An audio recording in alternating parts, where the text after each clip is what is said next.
Hey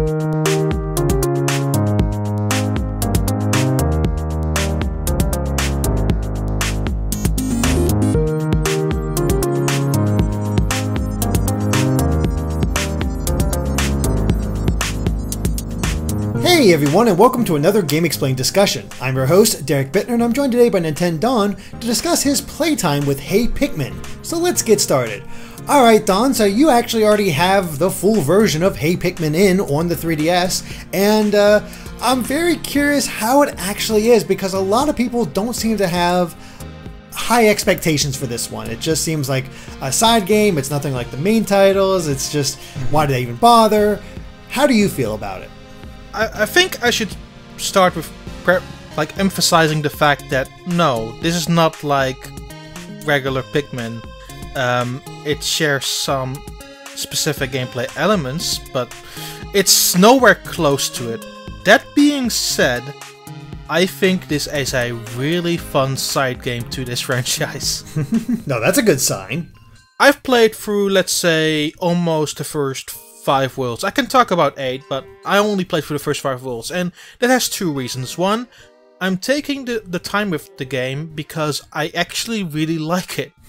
So much so that I try to get all the Sparklium, which is the fuel for Captain Olimar's ship that you are trying to collect in this game. And the treasure, which also give you additional Sparklium.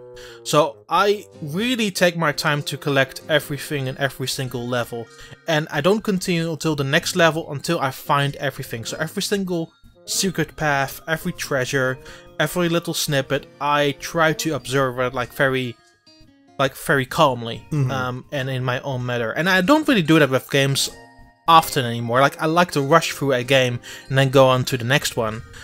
This one is a bit more of a slow burner, solely because I want it to be. But the second point I want to make is, in comparison to the demo that I played, is my feelings on underwater levels has not really changed. In the second world, which is on a riverbank, the first couple of levels are underwater levels, and even though when the shorter parts happen, they're easier control, I still don't think that side of it is really fun. Doing the underwater stuff, trying to maneuver 20 Pikmin around you and constantly pressing the whistle button to get them around you is not all that interesting and great. Despite that, it feels like so far it's a very small part of it. The most part of the levels that I've played seem to feature the red, the yellow, or the rock Pikmin that I played so far. Oh, okay. Which they seem to do a lot of interesting stuff with them. Especially with the yellow Pikmin, I've seen a lot of use out of those, because they can fly a lot higher into the sky, similar to their actual games. And next to that, they are resistant to electricity. So one of the levels that I found early on is basically them using them as connecting two energy sources together, so you can create platforms so you can continue on with that stage. I mean, it sounds like they're finding a way to make each Pikmin unique and interesting, because I played that same demo as you, and it felt fun, but sort of basic as it was, which makes sense. It was the first world, and you're right about that second, the underwater level, where it was a little different to control. I didn't find it too terrible, but it was still just I don't know, it didn't really add too much. Although I did like the concept of being able to rapid fire the Pikmin, because, well, they actually stay next to you and it will swim back after you fire them off. Yeah, I think that side of it is fine. How you control the blue Pikmin and how you shoot them off against enemies is totally okay. But how you control 20 Pikmin around you while you're swimming underwater, I don't think necessarily that's all that great. But it's just a small margin of that game, I feel. A very small margin. Because the rest of them seem to do very interesting tricks with all the Pikmin. The rock Pikmin, for example, can break certain crystal blocks in the third world, which blocks off also a lot of secret paths, which you really have to go out of your way to find them. And there's also another thing that I found is that there's a big emphasis on controlling Captain Olimar himself without the Pikmin. Because sometimes when you use the jetpack button, you are leaving the Pikmin behind. And going on your own separate path to find some secret or whatever. And it seems very minor, but it results in you finding a lot of treasure that you usually wouldn't go out of your way to find. And even when you see a little ledge and you think by yourself, could Captain Olimar like climb on that? You try it and then you get that instant gratification from, oh, there's something up there. Which, again, I don't get that in games a lot and often, but when I found that very intriguing, I just wanted to continue that feeling all the way through. And there's recently a level that I played in the third world, which seems more industrial, so there's also like a weirder, interesting world without like the Pikmin scope, I feel. And this one seems to climb a sort of a tower, just an iron tower with all the pieces that go along with it, and you're just using basically the scales of Captain Olimar and these steam pipes to leap you upward. So you go all the way upward, and you don't get a single Pikmin until you get until the very top of it. Oh wow. And that's when you actually start using the Pikmin to get back down, collect an additional Pikmin, and get 20 at the end there, get the final treasure, and get the heck out of there. That's actually really cool. Like, you got climb on your own, and then the Pikmin are there to actually help you out. So, I like. It sounds like they're really playing with the concept and maybe putting a little bit more emphasis on Olimar, especially from what you've been saying. Actually, what is the story for this one? Because I didn't get a sense of that in the demo. You said he was after Sparklium. Did they say why he's after Sparklium? Is this company in debt again? No. So basically, just like similar to the first game, his ship gets hit by a meteor. So he lands on a completely new planet, which is not the planet that he usually lands on. But apparently the Pikmin are there. But his ship is driven by Sparklium, his fuel in the ship. So somehow he loses it all when crashing down.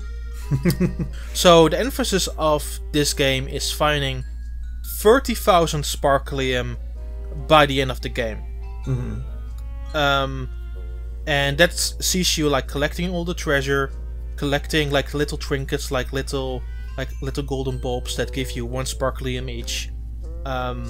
And also, yeah, just going out of your way to finding secret spots across the worlds that can net you additional Sparklium, or you can throw on an amiibo and do a little puzzle with that, and that gives you another 100 or 200 Sparklium each.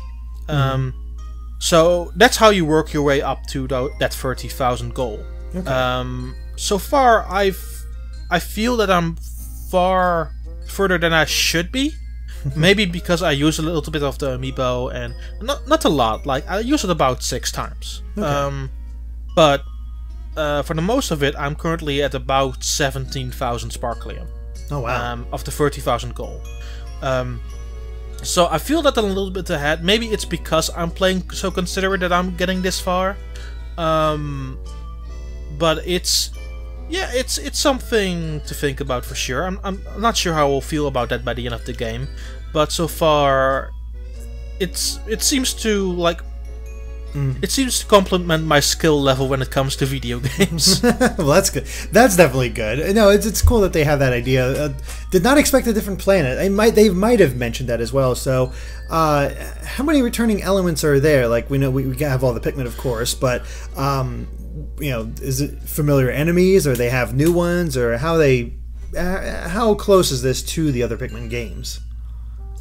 There are a lot of similar enemies from other games, like the Crombogs and the Mokiwi, and there's also what else is there? There's a lot of familiar enemies. I feel like your first big boss is a Bulborb, of course, which you have to actually cleverly avoid by walking beneath it and then going onto its back. I feel that a lot of bosses were like that in the game so far, where you have to go around it and then hit its back or its tail. So I'm still wondering if there will be a little change in that. Yeah. Because they seem a little bit similar, but at least the tactics, how you avoid them, are different. Okay, so hopefully some changes will come into play eventually, maybe, hopefully. Yeah. But yeah, like one of the main goals is naturally collecting treasure, and I must say that the names for the treasures are really on point, just like the other games. One of them is I think I told you before, it's a Ice Climber cartridge, which says Revenge Fantasy. I love that. I love that so much. Not sure who the Ice Climbers are getting revenge on, or who Olimar's fantasized of getting revenge on, but... the polar bears? Maybe? I don't know. That's still a great title. There's also a ocarina, which is an unexamined nest. Okay. There's some really goofy names in there. Yeah. And then even the amiibo have their own log entries. So if you scan an amiibo and collect it through the secret spots in the world, they will get a log entry as well. So you have like Isabel's imaginary friend. She's not real. Log entry, yeah, the log entry starts with, "I'm a little confused. Is this a person or an animal?" Okay, that's pretty great. And every amiibo is compatible with it, correct? No. Oh, okay. The lines compatible are the Splatoon line, the Super Mario line, and the Animal Crossing line. Okay. You have also the amiibo that goes along with the game, the Hey Pikmin amiibo, which allows you to summon additional Pikmin through a stage, which I haven't used, like, at all. I didn't necessarily see a usage for that. Yeah, it just seems like a help out that you really don't need. I don't know. Yeah, I couldn't really see myself using that either. Again, I'm playing too conservative to even make it easily feasible to use, honestly. Because even when I fail a stage, I was just said, I'm just gonna press the restart button and do it again. Screw you. But there is a goal to bringing Pikmin back to the end of the stage, because it fills up your Pikmin Park. Which is another element of that game. And that Pikmin Park allows you to let Pikmin roam free and solve like little puzzles for you. Like they see little environmental puzzles for the world, they hop onto it and just do it on their own. And the game will give you an update if they're done, and that will again net you additional Sparklium depending on how many Pikmin you use and what type of Pikmin you're using. That sounds pretty cool. Just a nice way to make it worthwhile to keep as many Pikmin alive as possible, and yeah, that's awesome. Yeah, I'm actually I know these are the same. I forget the name of the developers, but they're the same developers that worked on Yoshi's New Island, and I was not a fan of the music of that game. How's the music in Hey Pikmin? Well, I let you hear a little bit before we actually started recording. Remember? Yeah, it is true. Didn't seem bad. It wasn't ear wrenching, so that's a good sign. It seemed to fit like the Pikmin formula a lot more. Which is honestly a good thing. Like, I wouldn't say that the Pikmin music is like the best thing in the entire world, but it seemed very medallic, and there seems to be a lot of atmosphere ongoing with the music, and I really like it, having it as background music. So there's no problem there for me, honestly. That's a definite good sign. Like it's definitely a little bit more natural sounding from what I can tell, and what I experienced before. And it also like it does have a little bit more music than the standard Pikmin, which is again fine because this is a spin-off. It's very different. But you're also saying that also compared with Yoshi's New Island, which is honestly not that hard to top. Yeah, that's for sure.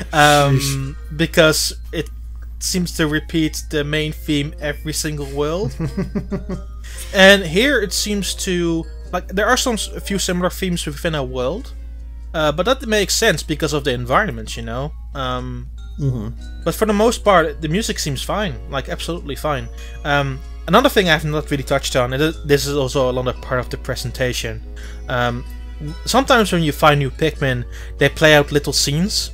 Yes, I remember those. They are so adorable. Yeah, so during the first Rock Pikmin level, you just find a treasure, and after that you see a little bush with a couple of Pikmin sticking out.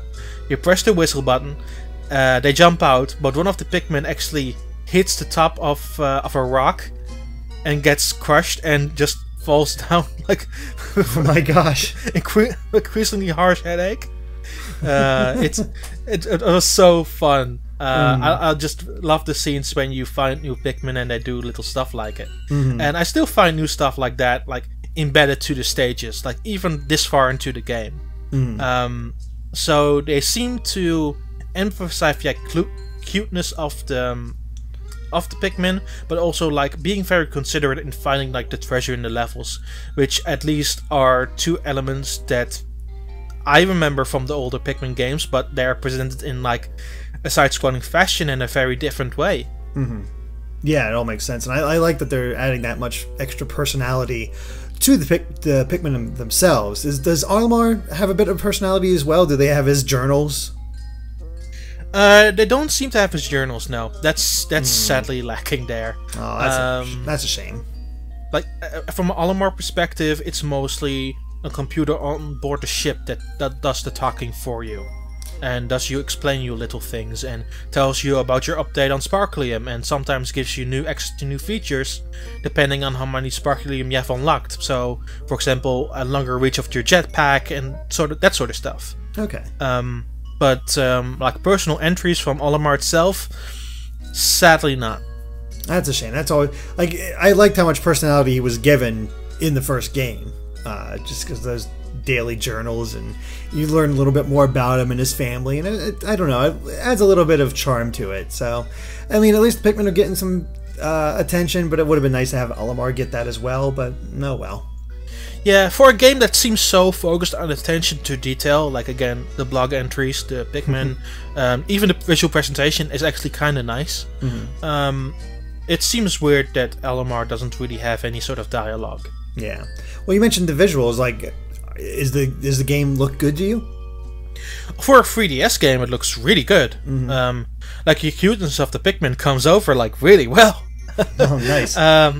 But also like how the enemies are detailed, and I think that the background's a bit more static, to be honest.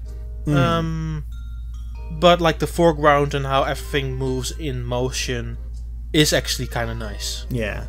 Do you ever find yourself losing track of the Pikmin because of the small screen or whatever else? No, not really. I mean, it seems very well focused towards that smaller real estate. You only can have like 20 Pikmin at a time, so... Oh, that's good. They seem to focus on having a small amount of Pikmin around you, giving you the Pikmin that's required to do all of the treasure, so don't lose too much of them, because else you won't be able to get one of the treasures anymore.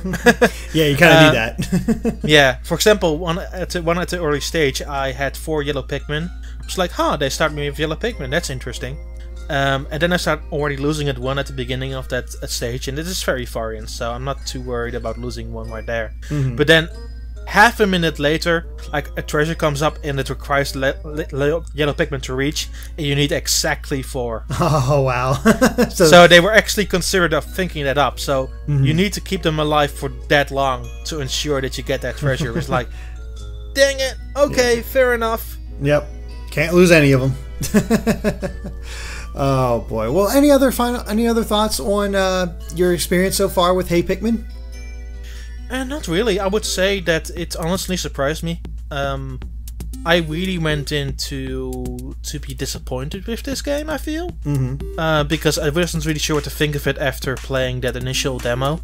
But now, after like fully experienced seeing it through until this point, I will definitely finish it for sure. And I feel that only 2 things that are disappointing is maybe Olimar, like the lack of more interesting backgrounds, I would say. Like the backgrounds and the bosses are okay, but the rest of the game, it seems alright. I mean, not really all that impressive. Like the foreground is at least like really good, and like just missing that little personality from Olimar. Yeah. But it's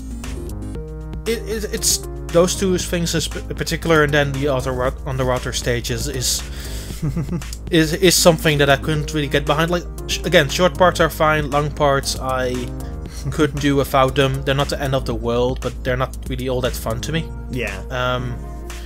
But overall, I did really enjoy my time with it. And Awesome. I will see what those future worlds will bring for sure. Yeah. I'm not sure when we're getting our copy in, but you know, course, be able to look forward to your review as well. Yes, for sure. And around the time that you listen to this, there should also be like some video footage up there. Maybe you'll see it even in the background of this video. You never know. Could be. Alright, well I think that covers it for our Hey Pikmin discussion, so thank you for watching, and if you like this video, be sure to like us on Facebook and Twitter at GameXplain. And Don, where can they find you at? Like way too many places.